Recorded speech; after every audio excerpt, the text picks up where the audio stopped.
नमस्कार, स्वागत आपका स्पॉटलाइट में। मैं हूं आपके साथ पारुल। यूं तो देश में शिक्षा व्यवसाय का जरिया बन चुकी है और इसमें व्यवसाय करने वाले अच्छी खासी मोटी रकम भी चुकाते हैं या फिर कमाते हैं। कई बार अभिभावक भी भारी भरकम फीस चुकाकर खुश रहते हैं। उनका स्टेटस मेंटेन रहता है कि हमारा बच्चा बड़े स्कूल में पढ़ रहा है। और कुछ इसी विचार ने शिक्षा को व्यवसाय की तरफ ढकेला है। और कोरोना काल में पूरी दुनिया आर्थिक तंगी से जब जूझ रही थी, उसके बाद भी प्राइवेट स्कूलों ने मानवता नहीं दिखाई। लोगों ने हाई कोर्ट, सुप्रीम कोर्ट तक का दरवाजा खटखटाया। मामला बढ़ा, कोर्ट के आदेश के बाद स्कूल कितनी फीस किस मद में ले रहे हैं ये उन्हें बताना पड़ रहा है, जिसकी अब समय सीमा भी निर्धारित हुई। लेकिन समय सीमा निकलने के बाद भी प्रदेश भर में 51,283 स्कूल हैं, निजी स्कूल, जिनमें से महज 1,307 निजी स्कूलों ने ही फीस की जानकारी दी है कि वो कितनी फीस किस मद में ले रहे हैं। अब ऐसे में सवाल ये उठता है कि आखिर क्यों स्कूल इस जानकारी को छुपा रहे हैं। अब देखिए, कहाँ 51,000 से ज़्यादा निजी स्कूल और 1,307 स्कूल जो हैं सिर्फ वही महज जानकारी देते हैं। तो आरोप कि प्राइवेट स्कूलों पर जो मनमानी के आरोप लग रहे हैं, फीस वसूली के आरोप लग रहे हैं, मनमानी फीस जो वो वसूल रहे हैं, ये कब रुकेंगे। स्कूल कोरोना काल में भी उगाही कर रहे थे, क्या ये ठीक था। तो आज स्पॉटलाइट में बात शिक्षा की दुकान पर लगाम कब।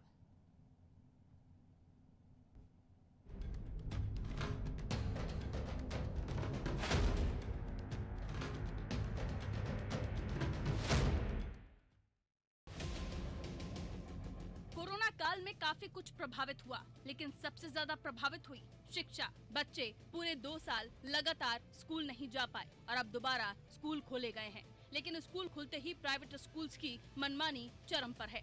कोरोना काल में स्कूलों ने मनमानी फीस वसूली थी, जिसको लेकर सुप्रीम कोर्ट में याचिका दायर की गई थी। ट्यूशन फीस के नाम पर प्राइवेट स्कूलों की मनमानी के खिलाफ दायर याचिका को लेकर सुप्रीम कोर्ट ने राज्य सरकार को कड़े निर्देश दिए थे।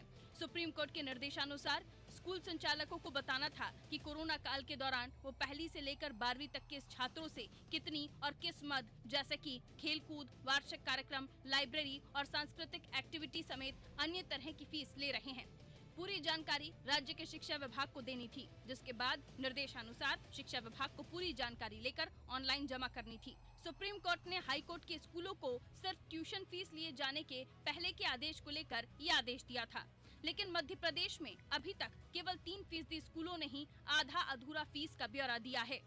मध्य प्रदेश में सुप्रीम कोर्ट के निर्देश के बाद भी निजी स्कूलों की मनमानी जारी है। मात्र 3% स्कूलों ने ही अब तक फीस की जानकारी स्कूल शिक्षा विभाग के पोर्टल पर साझा की है। स्कूल शिक्षा विभाग की वेबसाइट पर समय सीमा बीतने के बाद भी मात्र 3% निजी स्कूलों ने ही आधी अधूरी फीस का ब्यौरा दिया है।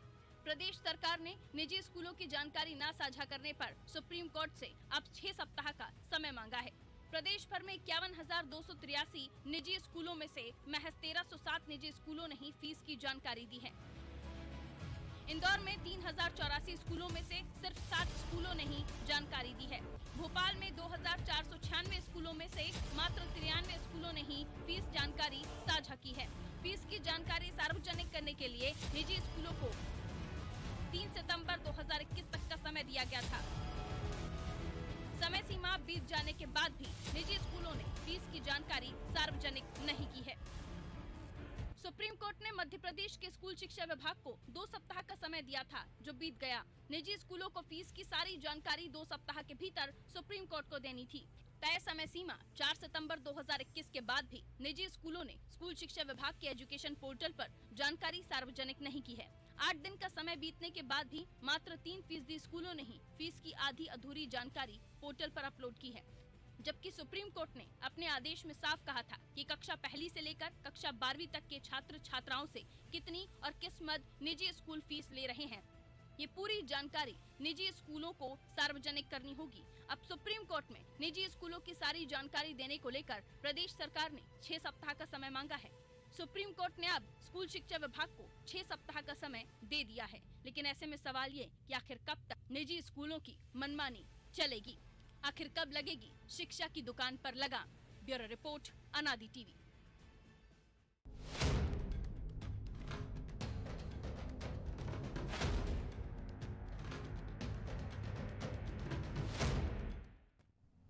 तो स्पॉटलाइट में हाईलाइट आज कौन से सवाल होने वाले हैं आपके सामने रख देती हूं। तो सबसे पहला सवाल तो हम यही पूछने वाले हैं कि स्कूलों की मनमानी पर लगाम कब लगेगी। क्या स्कूल अभिभावकों से अधिक फीस ले रहे हैं? इसमें कितनी सच्चाई है?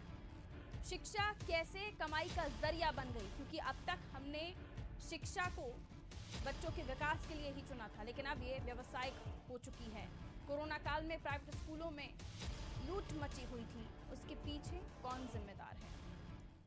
चलिए, सवाल के बाद वो मेहमान जो हमारे साथ जुड़ रहे हैं, कमल विश्वकर्मा जी हमारे साथ जुड़ रहे हैं, अध्यक्ष हैं पालक महासंघ के। बहुत स्वागत करती हूँ कमल विश्वकर्मा जी आपका।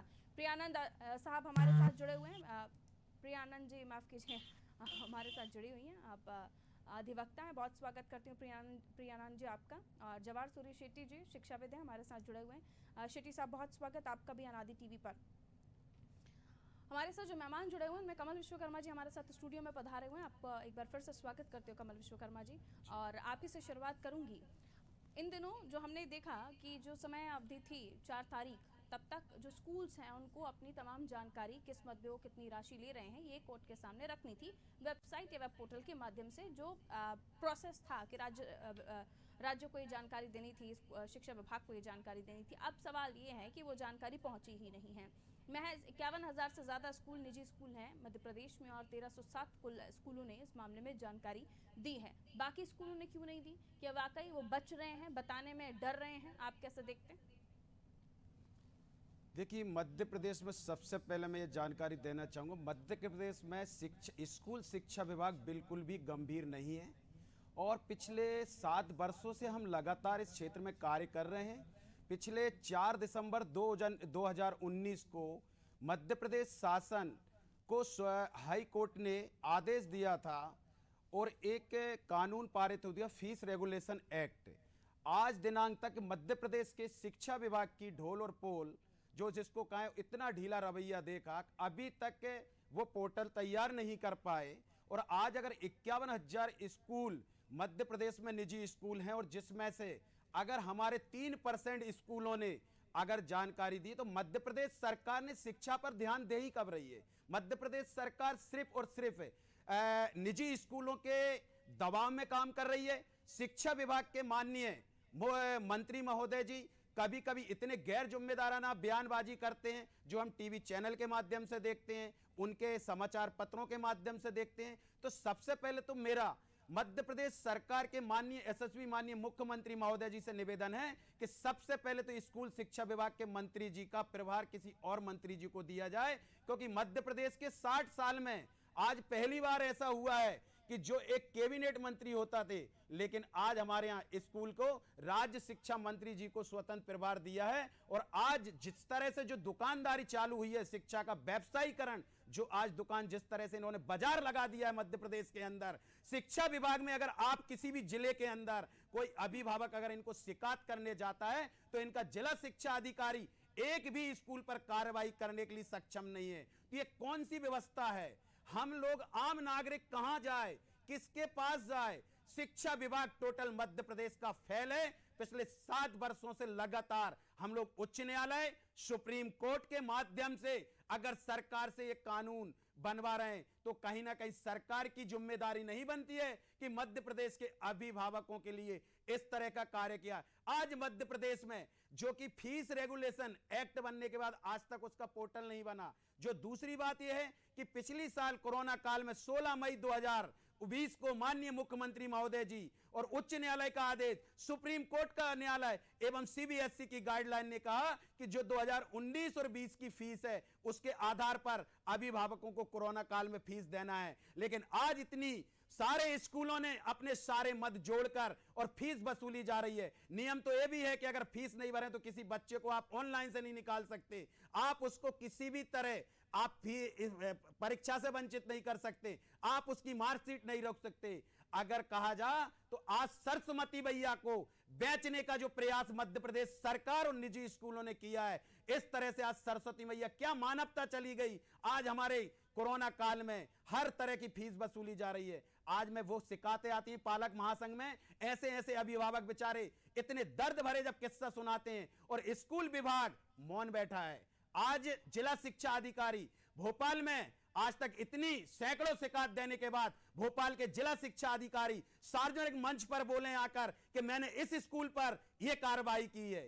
आज बड़ी दुर्दशा है। निजी स्कूलों ने टोटल दुकानदारी अपनी बढ़ा दी और मध्य प्रदेश सरकार ने जो आज लाइसेंस दिया है फीस व्यवसायीकरण का, जो व्यवसायीकरण का जिस तरह से मध्य प्रदेश शासन ने एक लाइसेंस दे दिया, और मध्य प्रदेश सरकार स्कूल शिक्षा विभाग के क्षेत्र में बिल्कुल गंभीर नहीं है। यह पालक महासंघ का आरोप है और हमेशा पालक महासंघ प्रत्येक अभिभावक के, मध्य प्रदेश के एक एक अभिभावक की लड़ाई शिक्षा के क्षेत्र में लड़ेगा। उनके न्याय के लिए हमेशा उच्च न्यायालय भी जाएगा, सुप्रीम कोर्ट भी जाएगा और आंदोलन, धरना प्रदर्शन, गांधीवादी सारे कार्य होंगे, क्योंकि मध्य प्रदेश के अभिभावक की आवाज शिक्षा विभाग का जिला शिक्षा अधिकारी महोदय से लेकर उच्च तक कोई भी सुनने को तैयार नहीं है। ठीक है, जवाहर सूरी साहब, आप कितना सहमत हैं कमल विश्वकर्मा जी की बातों से कि व्यवसायीकरण तो हो रहा है, हम देख रहे हैं बड़े बड़े स्कूलों में किस तरह से फीसें वसूली जाती हैं और क्या उसका अंजाम होता है वो भी सबके सामने है। लेकिन कोरोना काल में क्योंकि कोर्ट की तरफ से ये कहा गया था कि 4 तारीख डेडलाइन कि आपको अपने जो आप फीस ले रहे हैं, किस मत ले रहे हैं, तमाम जानकारियां आपको साझा करनी है, लेकिन उसके बावजूद भी स्कूलों में नहीं की गई।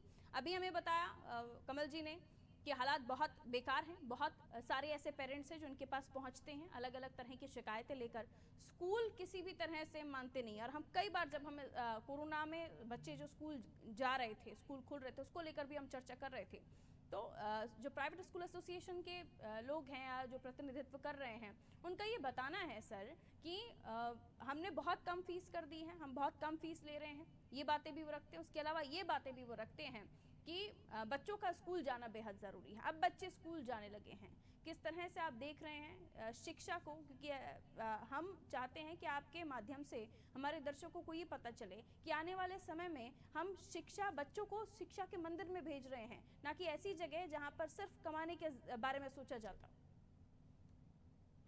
बिल्कुल सही है, शिक्षा में नॉट फॉर प्रॉफिट है, ये तो तय बात है कि उसमें मुनाफा कमाने के लिए शिक्षण संस्था खोली नहीं जा सकती, ये कानूनन है।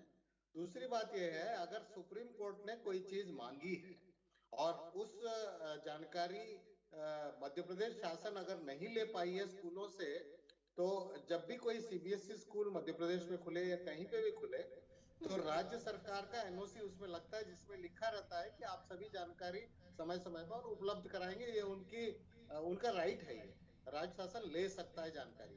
तीसरी बात है, सीबीएसई जो है उसने अपने मापदंडों में लिखा है कि जो भी आपकी फीस होगी उसको वेबसाइट पर डिस्प्ले करना होगा। वो अभी तक हो जाना चाहिए था, क्योंकि जब मान्यता दी जाती है तभी ये रूल लिखा जाता है। तो अभी तक क्यों नहीं किया इन स्कूलों ने, ये मुझे नहीं पता है।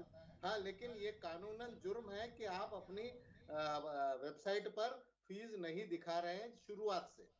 चौथी बात, जैसे इन्होंने कहा कि पालक संघ ने जो कहा है वो सही है, लेकिन कुछ स्कूलों से ये भी बात आती है कि कई अभिभावक इस आड़ में कि कोरोना काल है अपना फीस जमा नहीं कर रहे हैं।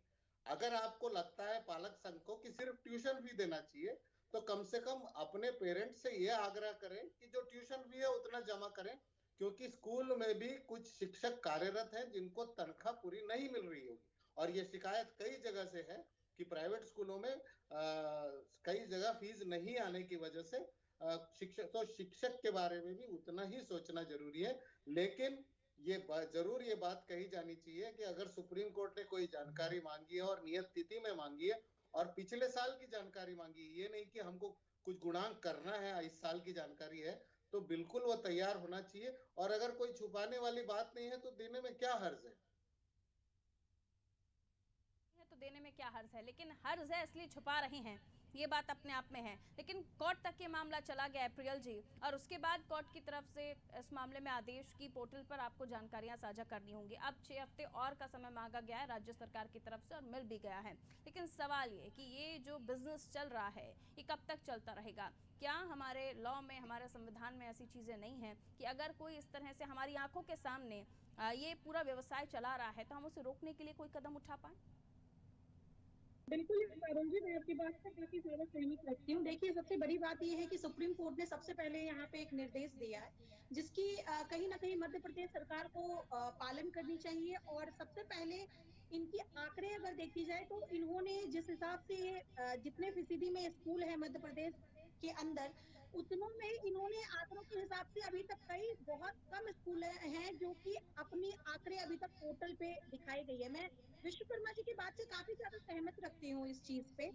अगर कहीं ना कहीं स्कूलों में कहीं कोई धांधली चल रही है या कोई बिजनेस चल रहा है या कुछ भी ऐसा व्यवसाय नहीं है, तो उनको आखिर पोर्टल में मेंशन करने में ये सारी चीजें, ये सारी व्यवस्थाएं या जो भी उनकी निजी डायरेक्शंस हैं या जो भी डिटेल्स हैं उनके, उनको अपफ्रंट लाने में उनको क्या दिक्कत आ रही है, सबसे बड़ी चीज।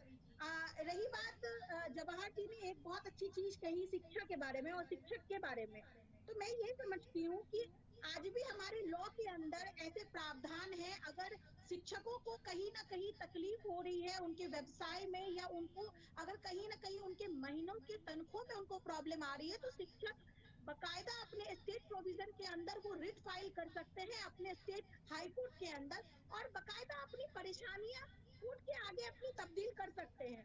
और लेकिन कहीं ना कहीं आप ये समझिए कि महाराष्ट्र के अंदर 15% फीस कम होने की बात है और इंटायर मध्य प्रदेश में 3% कम होने की बात है। आप अगर अन्य राज्यों में भी देखें तो कहीं ना कहीं बहुत हद तक 15 से 20% की बात है, जहां पर मध्य प्रदेश में 3%, तो आंकड़े भी बहुत ज्यादा कम है।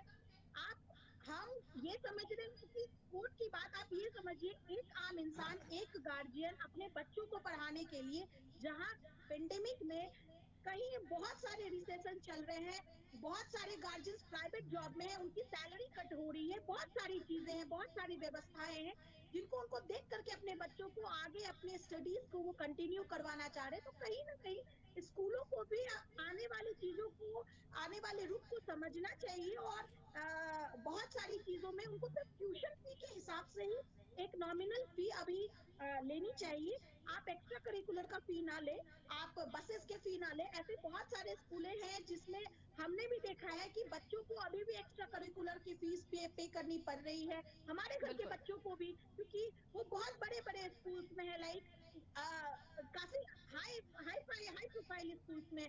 तो आप ये समझिए कि वो तभी मेंटेन हो सकता है जब कहीं ना कहीं पेंडेमिक ओवर हो जाए या तो बिल्कुल, पेंडेमिक लेकिन पूरी ये तरीके से खत्म हो जैसे कि जाए। अभी आपने कहा प्रियल जी, कई ऐसे अभिभावक हैं जो सक्षम हैं, कई ऐसे अभिभावक हैं नहीं सक्षम है, सभी को एक ही तराजू में इस मामले में नहीं तोला जा सकता। लेकिन ऐसे में सवाल यह है, क्योंकि उन्हें मेंटेन भी करना है तमाम चीज़ें, उन्हें पैसा मिलेगा तब जाके वो बाकी अपने एम्प्लॉयज़ को देंगे। कई जगहों पर स्टाफ को निकाल दिया गया है, वो बेरोजगार हो चुके हैं। और ऐसी स्थिति में जैसे कि आपने कहा कि उनके पास वो रेट अप्लाई करके और अपने हक की लड़ाई लड़ सकते हैं, लेकिन उसके बाद गारंटी नहीं है कि वो उस स्कूल में वापस बुलाए जाएंगे काम करने के लिए, नौकरी के लिए। तो ये डर तो उनके साथ यथावत है कि उन्हें दोबारा काम करने के लिए, क्योंकि निजी स्कूलों को लेकर हम बात कर रहे हैं, तो जाहिर है अगर वो ऐसा कोई बिल्कुल कदम पारुल उठाते जी, हैं। देखिए इसमें एक चीज में मैं सहमत हूँ, काफी ज्यादा हाई प्रोफाइल स्कूल में और एक नॉर्मल जो मिडिल स्कूल्स आते हैं जिसमें आप सरकारी स्कूलों की तो बात निकाल दीजिए, यहाँ पे प्राइवेट स्कूल में भी 3 क्राइटेरिया में स्कूल है, एक लो, मीडियम और हाई।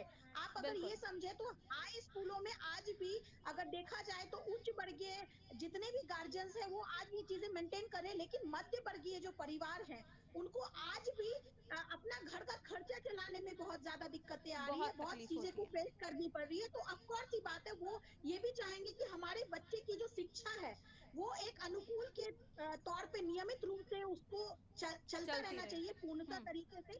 तो कहीं ना कहीं वो कहीं ना कहीं एक सक्षम नहीं है, उसमें भी स्कूलों को कहीं ना कहीं एक एग्रीमेंट या तो वो कर ले या तो एक क्लॉज निकाल ले कि बच्चों की जो भी अभिभावक अभिभावक है वो अगर फीस करना भी चाहते हैं तो उनको इंस्टॉलमेंट में वो दे सकते हैं। सारी चीजों को वो मद्देनजर देखते हुए अपनी निजी जिंदगी को चलाते हुए अपने बच्चे की शिक्षा शिक्षा को भी ये आगे तो चला रही सकते हैं। फैसिलिटीज की बात कि हम क्या इफ एंड बट या कोई ऑप्शन निकाल सकते हैं, सॉल्यूशन निकाल सकते हैं। लेकिन अब सवाल वहीं आकर खड़ा होता है जो आज का हमारा टॉपिक भी है कि शिक्षा का जो व्यवसायीकरण करने पर तुले हुए हैं, आमादा हुए हैं, लोगों ने इसे एक व्यवसाय की तरह ही ले लिया है। वो वक्त और था जब हम शिक्षा के बारे में सोचते थे और हमें ये समझ आता था कि हमें शिक्षा के मंदिर में जाना है क्योंकि हमारा विकास होगा, बच्चों का विकास होगा। लेकिन अब वो चीज़ें बदल चुकी हैं। अब आने वाले समय में न जाने और क्या क्या इन चीज़ों में होगा, क्या बदलाव होंगे, क्योंकि बिजनेस में तो और ज़्यादा वैरायटीज़ आप जितनी लेकर आइए उतना ज़्यादा अच्छा होता है, उतना आपको रिस्पांस मिलता है। तो ऐसा ना हो मैम कि आने वाले समय में हम शिक्षा को शिक्षा की तरह ही ना देखें, हम यही देखें कि हम जिस स्कूल में बच्चे को भेज रहे हैं वो क्या प्लेसमेंट दे रहा है बच्चे को आगे जाकर, हम उस तरह से फिर शिक्षा को लेने लगे, यानी हम भी फायदे का सौदा करने लगे। प्रियल जी।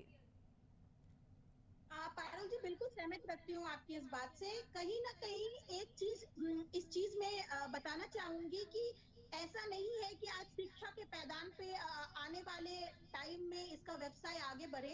ऐसे बहुत सारे गार्जियंस हैं जिन्होंने रिट फाइल कर रखे हैं स्कूलों पे, क्योंकि उनको कहीं ना कहीं रिलीफ नहीं मिल रही थी। वो ट्यूशन फी के साथ साथ करिकुलर फीस भी ले रहे थे, और एड ऑन फीस जो वो एक नॉर्मल डेज में लेते थे आज भी वो बच्चों से चार्ज कर रहे हैं। तो इन चीजों पे कहीं ना कहीं रोक लगाना बहुत ज्यादा जरूरी है, क्योंकि हमें भी नहीं पता है ये कोरोना काल कितने आगे तक जाने वाला है, और इसकी बिल्कुल, कोई अवधि नहीं दी गई है। ठीक है। तो कहीं ना सूरी कहीं अगर साहब, सुप्रीम कोर्ट ने समय थोड़ा ये सा कम है, अब मैं गाइडलाइन बाकी दिया मेहमानों है। की तरफ जाना चाहूँगी। सूरी साहब, अब मसला ये है कि राज्य सरकार, क्योंकि इस मामले में कोई भी स्कूल की कंप्लेन होती है तो उस पर काम नहीं करती है। ये अभी हमारे साथ जुड़े हुए कमल विश्वकर्मा जी, इनकी भी कहना है, बताना है कि जब तक कार्रवाई नहीं होगी, जब तक एक संदेश नहीं जाएगा, तब तक आप मानते हैं कि हम जिस शिक्षा के बारे में बात कर रहे हैं वो शिक्षा हमें मिलेगी? अभी तो ये शिक्षा व्यवसाय की तरफ ही जा रही है सर। सूरी साहब। हाँ, ये राज्य का कर्तव्य है, क्योंकि कॉन्करेंट लिस्ट में है शिक्षा, चाहे केंद्रीय बोर्ड से संचालित हो, लेकिन राज्य का क्षेत्राधिकार है कि कानून का उल्लंघन करते हुए कोई भी शाला पर प्रक्रिया शुरू की जाए, या अगर कोई शिकायत आती है तो उस पर एक्शन ले। ये राज्य का काम है। आप इसको किसी न किसी तरह से ये नहीं कह सकते, जैसे कि सुप्रीम कोर्ट में जो जवाब दिया गया है, या हाई कोर्ट में भी जो जवाब दिया है कि स्कूलों ने कि चूंकि राज्य शासन हमको कुछ नहीं देती है इसलिए हम जवाब दे नहीं है, ये बिल्कुल सही नहीं है। ये हमारे फेडरल स्ट्रक्चर के बिल्कुल खिलाफ है। ये लेकिन कितना, ये और इस बारे में और भी मैं आपसे बात करना चाहूंगी कि कितना सही है कि क्योंकि इस निजी स्कूलों ने राज्य सरकार को जानकारी नहीं दी, शिक्षा विभाग को जानकारी नहीं दी, इसलिए उन्हें 6 हफ्ते और का समय मांगना पड़ रहा है। अब इस ड्यूरेशन में राज्य सरकार उन लोगों के ऊपर कार्रवाई करे जिन लोगों ने जानकारी नहीं दी है, तो एक संदेश जाता है। वरना जैसे कि कमल विश्वकर्मा जी बता रहे हैं कि फर्क ही नहीं है, शिक्षा कहाँ जा रही है, शिक्षा विभाग कहाँ जा रहा है, कुछ नहीं पता। सूरी साहब। नहीं, ये बहुत क्लियर है कि मैं अगर एक स्कूल खोलना चाहता हूँ तो पहला डॉक्यूमेंट जो मुझे राज्य से लेना है वो है एनओसी। हाँ, तो राज्य को जब एनओसी देती है, राज्य तो लिखवा लेती है कि कोई भी प्रावधान राज्य के हों वो आपके ऊपर लागू होंगे और आपको उसका पालन करना होगा। लेकिन कन्वीनियंटली स्कूल भी भूल जाता है कि हमने एक ऐसी कोई डॉक्यूमेंट पे दस्तखत किया, और शासन भी भूल जाती है, बोलती है सीबीएसई जाने वो जाने। लेकिन ऐसा नहीं है, क्योंकि मेरे राज्य के जो भी पालक हैं और जो भी बच्चे हैं उनका अधिकार मेरे और फिर ऊपर उसके है, बाद जो मैं एक्शन मनमानियां लूंगा। सामने आती हैं उसका भुगतान पालक महासंघ से हमें बिल्कुल बताएंगे बिल्कुल। कमल विश्वकर्मा जी, और जब जनता को, अभिभावकों हाँ, को ठीक। करना पड़ता है। जी बिल्कुल बिल्कुल। कमल विश्वकर्मा जी, अब आगे क्या? अब क्योंकि पालक महासंघ एक बड़ा आप ओहदा लेकर बैठे हुए हैं और आपके पास भी जिम्मेदारियां हैं, काफ़ी सारे परिवार हैं जो आपकी तरफ टकटकी लगाकर बैठे हुए हैं कि अब चूंकि उनकी कंप्लेन तो आपके पास पहुंच गई, लेकिन आप अध्यक्ष हैं पालक महासंघ के, तो आपकी तरफ से अब क्या कदम उठाए जाएंगे? किस तरह से आप आगे जिम्मेदारों से बात करेंगे? क्योंकि बात यहीं इस डिबेट में निकलकर खत्म नहीं होनी चाहिए ना सर। देखिए पारुल जी, सबसे पहली बात तो आपने तो शिक्षा की दुकान कही है, मैं तो इसको महादुकान बोलूँगा। क्योंकि आज मध्य प्रदेश में जो सरकार ये बोलती है कि हमारे लिए सीबीएसई की कोई गाइडलाइन नहीं है, हमारे जैसे, मैं सूरी साहब की कई बातों में सहमत हूँ, जबकि मध्य प्रदेश सरकार या भारत देश के जितने भी राज्य हैं, जब तक राज्य में कोई भी निजी स्कूल फीस नहीं बढ़ा सकता, जो कि मद्रास हाई कोर्ट ने इसका लिखित में दिया है कि सारे राइट्स सरकार के पास हैं। लेकिन मध्य प्रदेश सरकार ने, कई लोग अधिकारी पल्ले झाड़ लेते हैं कि हमारे पास राइट्स नहीं। मैं उन अधिकारियों को सूचना देना चाहता हूं इस टीवी के माध्यम से, मेरा नंबर आप नोट कर लें, मैं सारे आपको नियम और कानून आपको बता देते हैं कि क्या आप कर सकते हैं और क्या नहीं कर सकते। लेकिन आपकी मानवता नहीं है काम करने की, क्योंकि आपको मध्य प्रदेश में व्यवसायीकरण का आपको फल फूल कर लाभ दिलाना है। तो मेरा सिर्फ पालक महासंघ के, मध्य प्रदेश के समस्त अभिभावकों से मेरा निवेदन है, अनादि टीवी के माध्यम से किसी भी, हमारे सोशल मीडिया पे हैं सारे नंबर से, किसी भी तरह की कोई भी अगर शिकायत आती है, मध्य प्रदेश के 52 जिलों में हमारी जिला इकाइयां बनी हुई हैं, हम जिला शिक्षा अधिकारी महोदय से भी चर्चा करने में सक्षम हैं। और आने वाले समय में अगर मध्य प्रदेश में चाहे पक्ष हो चाहे विपक्ष हो, विपक्ष तो हमारा मध्य प्रदेश में कुंभकर्ण की तरह सो चुका है, उसको तो शिक्षा से कोई मतलब ही नहीं है, कोई मुद्दा ही नहीं उठाते। और मेरा हाथ जोड़कर उन जनप्रतिनिधि महोदयों से मेरा निवेदन है कि आपकी विधानसभा में भी अभिभावक रहते हैं, वो वोटर्स होते हैं। आज अभिभावकों का आप उनकी निजी जो समस्या है उनका निराकरण करवाइए, जिससे अभिभावक आपको सहयोग करें, नहीं तो आने वाले समय में पहली से लेकर 12वीं तक पढ़ता है और इस पूरे ड्यूरेशन में बच्चे के पेरेंट्स जो हैं वो फीस भरते हैं और उन्हें क्योंकि बार बार हर पेरेंट्स नहीं चाहते कि स्कूलों को बदला जाए, तो वो एक ही स्कूल की जो परंपरा है उसको ढोते हुए चले जाते हैं, मजबूरी भी इसे आप कह सकते हैं। प्रियल जी, एक फाइनल कमेंट, लास्ट कमेंट मैं आपका चाहूंगी। अब अगर राज्य सरकारें इस मामले में एक्टिव नहीं होती हैं या जो निजी स्कूल हैं वो जानकारी अब भी नहीं देते हैं 6 हफ्ते के दौरान, तो अभिभावक क्या कर सकते हैं? मैं एक चीज बोलना चाहूंगा, अगर राज्य सरकार शिक्षा को नजरअंदाज करेगी तो मध्य प्रदेश का सबसे बड़ा अभिभावकों के हितार्थ के लिए जन आंदोलन के लिए पालक महासंघ समय इजाजत नहीं देता। बहुत बहुत शुक्रिया आप तीनों का हमारे साथ चर्चा में जुड़ने के लिए। सूरी साहब बहुत शुक्रिया हमारे साथ जुड़ने के लिए, कमल जी बहुत शुक्रिया, प्रियल जी आपका समय देने के लिए बहुत बहुत शुक्रिया। हमें काफ़ी सारी चर्चा इस डिबेट के माध्यम से हमने की और इधर उधर की बातें ना करते हुए जो पॉइंट्स होने चाहिए, जो हमारे व्यूअर्स आप अभिभावकों को पता चलने चाहिए, पालक महासंघ से कमल विश्वकर्मा जी ने काफ़ी हद तक बातें बताई। और अगर हमारे दर्शक अभिभावक हैं, आपके बच्चे स्कूलों में पढ़ते हैं और आप भी स्कूलों की निजी स्कूलों की मनमानी से परेशान हैं, तो आप उनसे संपर्क कर सकते हैं किसी भी समस्या को लेकर। आपके बच्चे की शिक्षा से जुड़ी हुई है, स्कूल की फीस से लेकर जुड़ी हुई है, लेकिन उसके अलावा शिक्षकों के लिए, जो टीचर्स हैं, उनके लिए भी लॉ में तमाम चीज़ें हैं जिसका आप फ़ायदा ले सकते हैं, अधिकार है आपका, आप लड़ सकते हैं उस चीज़ के लिए, जैसे प्रियल जी भी हमें बता रही थी। और अगर यही हाल रहा शिक्षा का, यही हाल रहा शिक्षा के होते हुए व्यवसाय का, तो आने वाले समय में सूरी साहब ने हमें बताया कि शिक्षा की हालत बेहद खराब हो जाएगी, क्योंकि इसे अगर व्यवसायीकरण की तरह आप ले रहे हैं तो शिक्षा शिक्षा की तरह नहीं देखी जाएगी। और रहा सवाल निजी स्कूलों की मनमानी का, तो ये गलत है और ऐसा नहीं होना चाहिए। राज्य सरकारों को इस मामले में जागना चाहिए। आरोप पालक महासंघ की तरफ से ये लगाया गया कि ना विपक्ष को पड़ी है बच्चों की शिक्षा की, ना ही सत्ता पक्ष को पड़ी है। जो मंत्री जी हैं वो भी कभी भी कुछ भी बयान दे देते हैं। ऐसे में सीएम साहब को इस मामले में देखना चाहिए, ध्यान करना चाहिए, क्योंकि ये बच्चों के भविष्य का मामला है, देश के भविष्य से जुड़ा हुआ है। दीजिए इजाजत, रखिए अपना ख्याल, नमस्कार।